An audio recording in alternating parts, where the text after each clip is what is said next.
Hello students, आज मैं आपको क्लास 11th के लिए इंट्रोडक्शन क्लास देने जा रहा हूं। आज का क्लास आपके लिए बहुत ही महत्वपूर्ण है। जो विद्यार्थी, जो स्टूडेंट्स क्लास 10th का एग्ज़ाम देने के बाद, हिंदी मीडियम के जो स्टूडेंट्स क्लास 10th का एग्ज़ाम देने के बाद इस लॉकडाउन के चलते, कोरोना कोविड-19 आपदा के चलते जो घर पर बैठे हुए हैं, वे चूँकि कोचिंग क्लासेज में आकर या कहीं भी जाकर, किसी स्कूल में, किसी विद्यालय में जाकर भौतिक रूप से क्लास नहीं कर पा रहे हैं, और चूँकि ये समय तो बीतते जा रहा है, तब सवाल है कि तब हम करें क्या। तो बच्चों, यहाँ एक बात अब आता है खुलकर कि तब आप घर बैठे पढ़ाई करें, ऑनलाइन पढ़ाई, और इस तरह पढ़ें कि आप में किसी प्रकार का कोई कमी न आए। अब आइए हम सिलेबस की चर्चा करते हैं।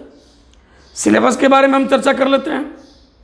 छात्रों, मैट्रिक पास करने के बाद फिजिक्स, यानी हिंदी में कहें भौतिकी, फिजिक्स, भौतिकी, यह एक इतना इम्पोर्टेंट पार्ट है आपके लिए कि चाहे वो किसी तरह के एग्ज़ाम हो, चाहे आप IIT JEE की तैयारी करना चाहते हैं, चाहे आप मेडिकल की तैयारी करना चाहते हैं, चाहे आप एयरफोर्स की तैयारी करना चाहते हैं, नेवी की तैयारी करना चाहते हैं, चाहे आप रेलवे की तैयारी करना चाहते हैं, इस तरह के जितने भी एग्जामिनेशंस हैं, उनमें बहुत ही महत्वपूर्ण भूमिका फिजिक्स का है, भौतिकी का है। बच्चों, जो हम लोग आज स्टार्ट करने जा रहे हैं, कुछ इंट्रोडक्शन क्लास।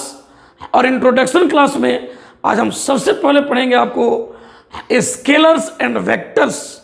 और ये क्यों पढ़ेंगे, इसको भी सीख लेते हैं क्यों पढ़ेंगे। तो हम लोगों का जो इंट्रोडक्टरी क्लास होगा, अदिश एवं सदिश, scalars and vectors, scalars and vectors. अब हमारा प्रश्न है कि क्यों यही चैप्टर हम शुरू करेंगे। हमारे इंट्रोडक्शन क्लास इसी चैप्टर से क्यों होगा, क्यों हम शुरुआत करेंगे इसी से। तो इसके पीछे भी एक कहानी है बड़ा इंटरेस्टिंग। वो ये है कि यह एक ऐसा चैप्टर है जिसकी आवश्यकता पूरे फिजिक्स में है। चाहे वो पूरे क्लास 11th का पूरा फिजिक्स हो, चाहे पूरा क्लास 12th का फिजिक्स हो, इसको जाने बिना फिजिक्स की पढ़ाई करना पॉसिबल नहीं है। उदाहरण के तौर पर मैं आपको एक क्वेश्चन दिखाता हूं। मैं अगर देता हूं कि चलो बच्चों, एक वस्तु है, ये 10 kg का है, और इस वस्तु के ऊपर एक और वस्तु रख दिया 5 kg का, और मैं बोलूं कि दोनों वस्तु का कुल द्रव्यमान कितना होगा, तो कुल द्रव्यमान बच्चों जरूर बता दीजिएगा कि कुल द्रव्यमान हो जाएगा 10 kg और प्लस 5 kg, यानी हो जाएगा बच्चों 15 kg। ये बड़ा आसानी से आपने बता दिया। लेकिन मैं आपके सामने एक और प्रश्न रखता हूं। आप अभी 10th पास किए हुए हैं कि चलो बच्चों, एक वस्तु है यहाँ पर, और इस वस्तु पर आपको 2 बल लगाए गए अलग अलग दिशाओं में। यानी एक बल इधर लगाया गया 10 न्यूटन, और एक बल इधर लगाया गया बच्चों मान लो 5 न्यूटन। और मैं कहूं कि इस वस्तु पर कुल कितना बल लग रहा है, और आप अगर कहेंगे कि 10 जोड़ 5 यानी 15 न्यूटन, तो आपका जवाब गलत है, 100% गलत है। यानी आप यहाँ डायरेक्ट अगर इनको जोड़िएगा तो आपका जवाब गलत हो जाएगा। तो इस तरह की चीज़ों को कैसे जोड़ा जाए, ये जान लीजिए। यानी 2 बलों को जोड़ना हो तो डायरेक्ट आप जोड़ेंगे कि 10 न्यूटन जोड़ 5 न्यूटन इक्वल टू 15 न्यूटन, तो ये जवाब 100% गलत है। तो आखिर इनको कैसे जोड़ें, इस चीज़ को इसमें सीखेंगे, और यही सीखेंगे कि इनको इस तरह जोड़ना सही क्यों है। यानी इनको जोड़ेंगे, 2 द्रव्यमानों को जोड़ा तो रिजल्ट सही है, लेकिन 2 बलों को डायरेक्ट जोड़ेंगे तो वो जवाब गलत है। इस तरह की तमाम चीज़ों को जो हमारे जो आपको बदल कर रख देगा, आपके बहुत सारे सोच को, आपके थॉट को पूरी तरह ये बदल कर रख देगा। जान लीजिए आप इस चीज़ को, तो क्यों जोड़ते हैं इनको डायरेक्ट नहीं जोड़ सकते हैं। इस तरह की चीज़ें इसमें आपको आने वाला है। तो बच्चों, ये चीज़ एक ऐसा हम लोग का इंट्रोडक्टरी क्लास, या हम लोग का ये जो पहला क्लास या पहला जो चैप्टर है, इसी को हम पहला चैप्टर बना रहे हैं। ये चैप्टर हम लोग को पहला बना रहे हैं। ये बेसिक है, आप जान लीजिए। और आप हमारे क्लास को केवल कीजिए, और क्लास में ही हम कुछ ना कुछ न्यूमेरिकल देंगे, लास्ट में कुछ न्यूमेरिकल लिखेंगे, उतना ही घर पर भी बनाइए। अभी किसी बुक के चक्कर में ना पड़िए। इस पूरे चैप्टर को खत्म कर लेने के बाद जब हम अगले चैप्टर पर आएंगे तो हम आपको बुक्स भी बतलाएंगे कि कौन कौन बुक आपको ले लेना और पढ़ना। तो हम लोग इस चैप्टर को स्टार्ट करेंगे। आइए सीखते हैं इस चैप्टर में कुछ बातें, इंपॉर्टेंट बातें। देखिए क्या, और देखिए चैप्टर क्या है। इस चैप्टर में हम सबसे पहले फर्स्ट ऑफ ऑल सीखेंगे कि राशियां क्या होती है। राशियां, इसको इंग्लिश में कहते हैं क्वांटिटीज। राशियां, तो राशियां वे हैं, क्वांटिटीज वे हैं, राशियां वे हैं जिन्हें मापा जा सकता है, जिन्हें माप सकते हैं। राशियां वे हैं जिन्हें माप सकते हैं और जिनमें मात्रक और संख्यात्मक मान शामिल होता है। जैसे बच्चों, मान लो जिनको मापने पर मात्रक और संख्यात्मक मान शामिल होता है। जैसे लंबाई ले लीजिए आप। हम कहते हैं कि हमारे क्लासरूम में एक बेंच की लंबाई 2 फीट है। मान लीजिए, सपोज कीजिए, चाहे मान लीजिए 6 फीट है। एक बेंच की लंबाई 6 फीट है, 6 फीट है। तो ये 6 फीट जो लिखा हुआ है, ये मापा गया मान है। किस चीज का? तो लंबाई का। लंबाई का मापा गया मान कितना है? 6 फीट। तो लंबाई एक ऐसा चीज है जिसको मापा जा रहा है, इसलिए लंबाई को हम क्या कहेंगे? राशि कहेंगे। यानी जिसको माप सकते हैं उसको कहते हैं राशियां। जैसे बच्चों, मान लो हम जाते हैं और कहते हैं कि चलो भाई 2 किलोग्राम हमको आम दे दो, 3 किलोग्राम ये चीज़ दे दो, 5 किलोग्राम वो चीज़ दे दो। चाहे इसी तरह की बहुत, चाहे हम आप कहते हैं कि चलो 10 मिनट समय बीत गया है, 20 मिनट समय बीत गया है, तो ये समय को हम माप रहे हैं। 10 मिनट, 20 मिनट, 1 घंटा समय को माप रहे हैं, मतलब समय मापा जा रहा है। और जिसको भी मापा जाएगा उसको क्या कहेंगे बच्चों? तो राशियां। जैसे क्षेत्रफल ले लीजिए आप कहते हैं कि आपके घर के कमरे का लंबाई इतना मीटर, चाहे 2 मीटर, इस कमरे की चौड़ाई 4 मीटर, और आप कहते हैं कि भाई इसका क्षेत्रफल जो है आपको 8 वर्ग मीटर है। तो आप क्षेत्रफल को माप रहे हैं, तो जिसको माप रहे हैं वो हो जाएगा आपको राशि। जैसे हम कहते हैं कि हमारा एक वस्तु यहां पर है, इस वस्तु पर 20 न्यूटन का हम बल लगा रहे हैं। क्या लगा रहे हैं? बल। कितना न्यूटन? 20 न्यूटन। मतलब माप किसको रहे हैं? यहां माप रहे हैं बल को, और जिसको मापा जाएगा उसको बच्चों क्या कहा जाएगा? राशियां कहा जाएगा। लंबाई को मापेंगे मीटर में, सेंटीमीटर में, किलोमीटर में, राशि हो गया। समय को मापेंगे सेकंड में, मिनट में, घंटा में, वो राशि हो गया। इसी तरह द्रव्यमान को मापेंगे किलोग्राम में, ग्राम में, तो वो राशि हो गया। मतलब लंबाई हो गया राशि, द्रव्यमान हो गया राशि, समय हो गया राशि। हम बल को भी मापते हैं तो बल भी हो गया राशि। क्षेत्रफल को मापते हैं, क्षेत्रफल हो गया राशि।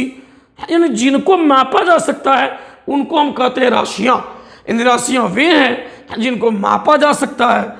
यानी हम यहाँ पर हम यहाँ डेफिनेशन देंगे बच्चों। राशियां वे हैं जिन्हें मापा जा सकता है। इंग्लिश में कहेंगे quantities. Quantities are such things which can be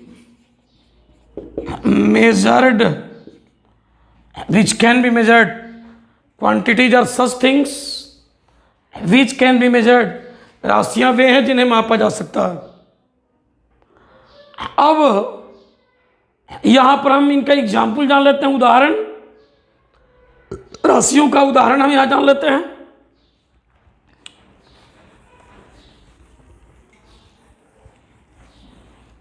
तो जैसे राशियों का उदाहरण हो जाएगा,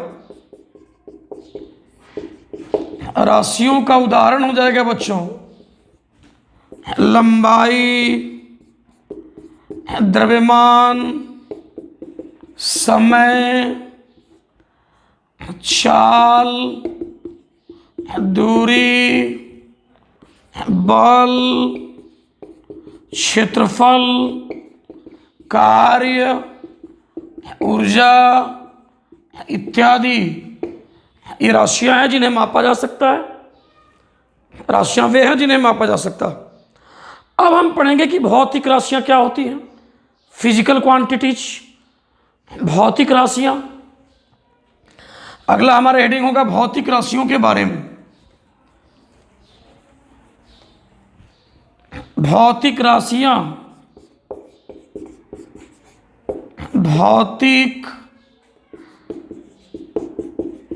राशियां इंग्लिश में कहेंगे फिजिकल क्वांटिटीज, भौतिक राशियां। तो बच्चों, भौतिक राशियां वे राशियां हैं जिन्हें मापा जा सकता है और जिनके पदों में भौतिकी के नियमों को व्यक्त किया जाता है, उन्हें कहते हैं भौतिक राशियां। और इन भौतिक राशियों के बारे में पूर्ण व्याख्या करने के लिए इन भौतिक राशियों को दो भागों में मुख्य रूप से बांटा गया है। पहला अदिश राशियां और दूसरा सदिश राशियां। और मैं बाद में पढ़ाऊंगा इस चैप्टर के बाद कि इन भौतिक राशियों को मापने के लिए भी दो तरह से बांटेंगे, मूल भौतिक राशियां और व्युत्पन्न भौतिक राशियां। ये अलग से हम पढ़ाएंगे, मात्रक और बीमा चैप्टर अलग से पढ़ाएंगे आपको, और वहां बताएंगे कि जब भौतिक राशियों को मापने के लिए बारी आती है, बात किया जाता है, तभी दो तरह से बांटते हैं। मापना हो तो दो तरह से, मूल भौतिक राशियां और व्युत्पन्न भौतिक राशियां।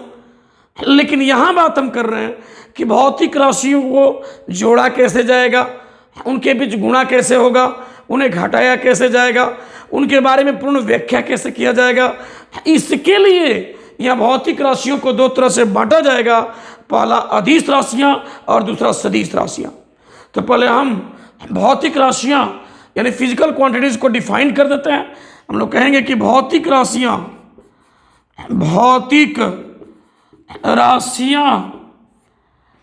वे राशियां हैं जिन्हें मापा जा सकता है, तथा जिनके पदों में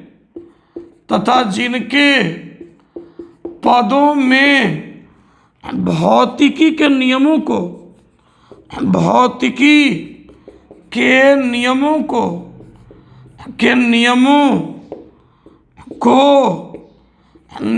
को व्यक्त किया जाता है। ध्यान देना बच्चों, भौतिक राशियां वे राशियां हैं जिन्हें मापा जा सकता है तथा जिनके पदों में भौतिकी के नियमों को व्यक्त किया जाता है। अब इन्हीं भौतिक राशियों को कैसे उनको जोड़ा जाए, कैसे उन्हें घटाया जाए, कैसे उनके बीच गुणा किया जाए, उनके बारे में पूर्ण व्याख्या कैसे किया जाए, इसके लिए भौतिक राशियों को दो तरह से बांटते हैं। और ये है पहला अदिश राशियां और दूसरा है आपको सदिश राशियां। तो ध्यान देना बच्चों, यहां पर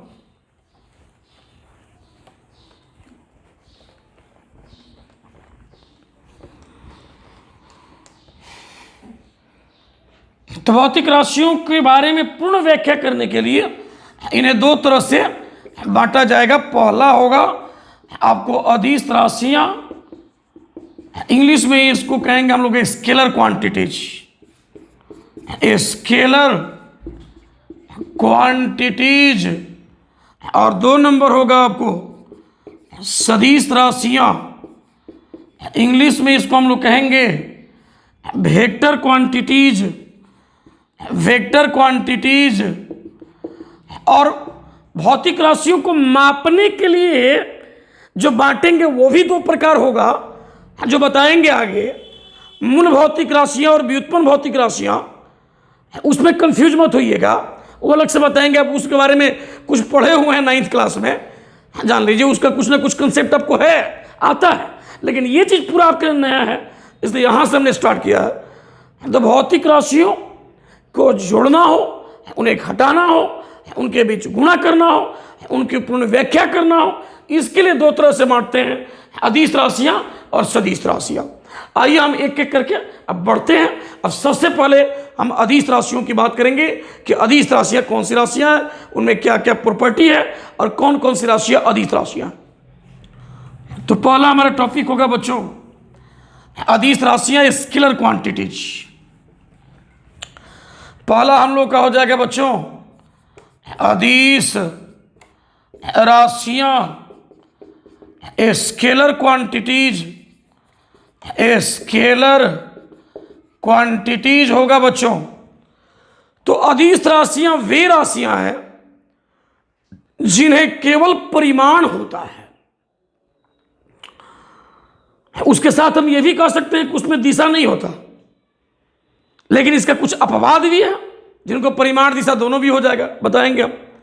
लेकिन मूल परिभाषा यह है कि अदिश राशियां वे राशियां हैं, अदिश राशियां वे राशियां हैं जिन्हें केवल मैग्नीट्यूड, केवल परिमाण होता है और जिन्हें साधारण बीजगणितीय विधि से जोड़ा जाता है। इस परिभाषा को हम समझते हैं एग्जाम्पल से, उदाहरण से समझते हैं इस परिभाषा को। जैसे बच्चों आपको यह कहा जाए कि द्रव्यमान को आप ले लीजिए, मास, एक बॉडी का मास मान लीजिए कि आपको 8 kg है। एक वस्तु का द्रव्यमान कहा जाए कि वस्तु का द्रव्यमान, आपको कहा जाए कि वस्तु का द्रव्यमान बच्चों 8 kg है, या एक वस्तु है इसका द्रव्यमान 8 kg है। क्या इस द्रव्यमान को लिखने के लिए आपको दिशा की भी जरूरत पड़ेगा कि द्रव्यमान 8 kg पश्चिम, 8 kg पूरब, 8 kg उत्तर? तो इसकी जरूरत नहीं पड़ेगा। यानी हमको सिर्फ लिखना होगा, अगर इस वस्तु के द्रव्यमान को लिखना हो तो लिखना होगा कि भाई वस्तु का द्रव्यमान 8 kg है। तो बच्चों ये 8 kg हो गया परिमाण, मैग्नीट्यूड। पर किसी भौतिक राशि का परिमाण का मतलब होता है उस भौतिक राशि का मापा जाने वाला मान। यानी यहाँ हम इस वस्तु के द्रव्यमान को माप रहे हैं तो मिल रहा है 8 kg, ये 8 kg परिमाण हो गया किसका? तो इस द्रव्यमान, इस वस्तु के द्रव्यमान मतलब द्रव्यमान का, यहाँ द्रव्यमान का परिमाण कितना है? 8 kg। लेकिन इसके साथ क्या कोई दिशा लगा है क्या? पूरा, पश्चिम, उत्तर या एक्स अक्ष, वाई अक्ष, जेड अक्ष, इस तरह का कोई दिशा इसके साथ नहीं है।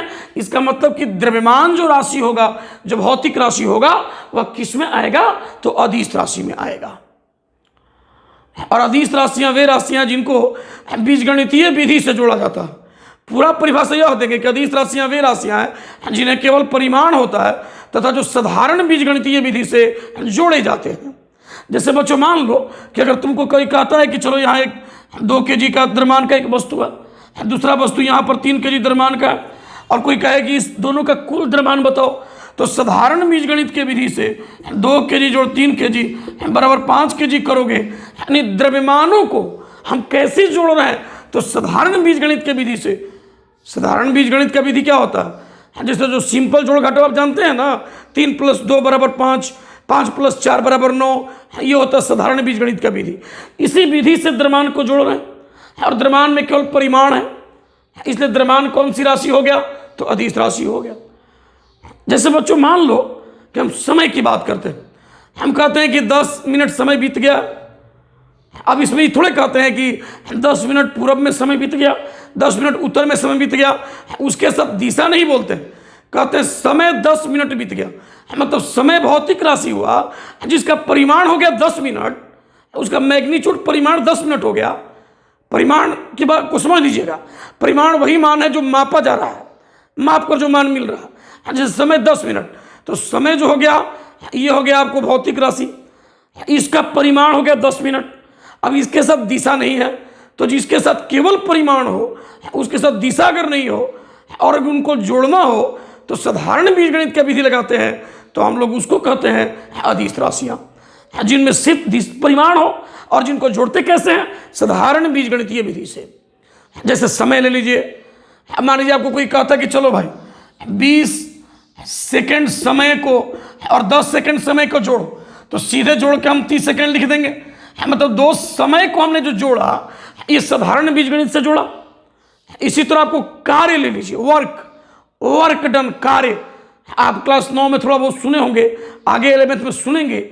जैसे मान लीजिए कार्य की बात करें, हम कहते हैं कि वस्तु द्वारा 100 जूल कार्य हुआ। हम ये कभी नहीं कहते हैं कि वस्तु द्वारा 100 जूल पूरब में कार्य हुआ, 100 जूल उत्तर में कार्य हुआ।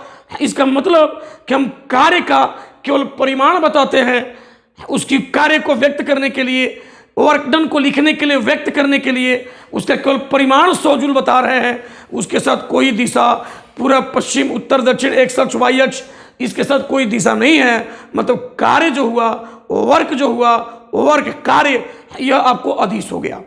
ये कार्य जो हुआ, वर्क जो हुआ, अदिश हो गया। इसी तरह से बच्चों, जैसे मान लीजिए ऊर्जा की बात करें, हम कहते हैं कि चलो 100 जूल ऊर्जा खपत हुआ। हम कहते हैं कि चलो 1 घंटा में 1000 जूल, चाहे हम ये कहते हैं कि 2 घंटा में 5000 जूल ऊर्जा खर्च हुआ, जो है एक बल्ब के द्वारा, एक मशीन के द्वारा। तो ऊर्जा को हम जब बोलते हैं तो ये नहीं बोलते हैं कि पूरब में खर्च हुआ कि पश्चिम में खर्च हुआ, दिशा नहीं बोलते हैं, सिर्फ उसको व्यक्त करने के लिए परिमाण बोलते हैं। यानी ऊर्जा को व्यक्त करना हो तो सिर्फ परिमाण बोलना होगा कि 100 जूल ऊर्जा, 200 जूल ऊर्जा, ये परिमाण हो गया उसका, उसके साथ दिशा नहीं लेते हैं। इसलिए ऊर्जा जो हुआ वह अदिश राशि हो गया, उसको केवल परिमाण होता है। तो अदिश राशियाँ आप समझ गए होंगे कि अदिश राशियाँ वे राशियाँ हैं, अदिश राशियाँ वे राशियाँ हैं जिन्हें केवल परिमाण होता है तथा जिन्हें साधारण बीजगणितीय विधि से जोड़ा जाता है। तो आइए हम डेफिनेशन को यहाँ नोट कर लेते हैं, अदिश राशियों का डेफिनेशन, कि अदिश राशियाँ क्या होती हैं, इस चीज़ को हम लोग समझ लेते हैं। यहाँ पर अदिश राशियाँ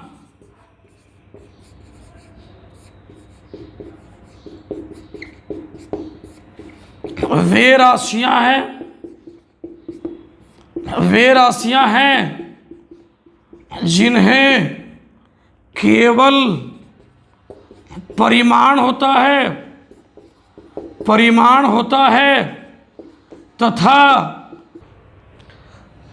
तथा जिन्हें तथा जो साधारण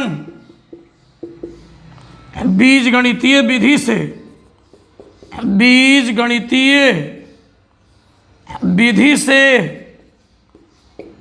जोड़े जाते हैं।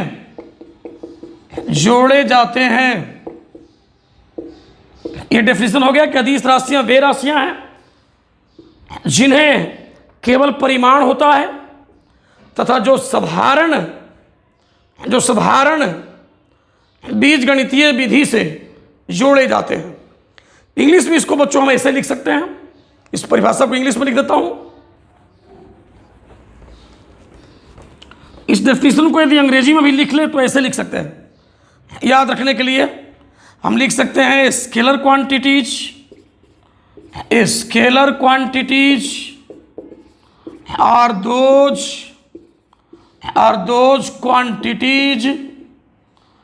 those quantities which have only magnitude and are added by simple algebraic method. And are added by simple algebraic method. Scalar quantities are those quantities Scalar quantities are those quantities which have only magnitude and are added by simple algebraic method. अदिश राशियां वे राशियां हैं जिन्हें केवल परिमाण होता है तथा जो साधारण बीजगणितीय विधि से जोड़े जाते हैं। इसका उदाहरण भी मैं लिख देता हूं। अदिश राशियों के उदाहरण यहां पर उदाहरण कर देता हूं।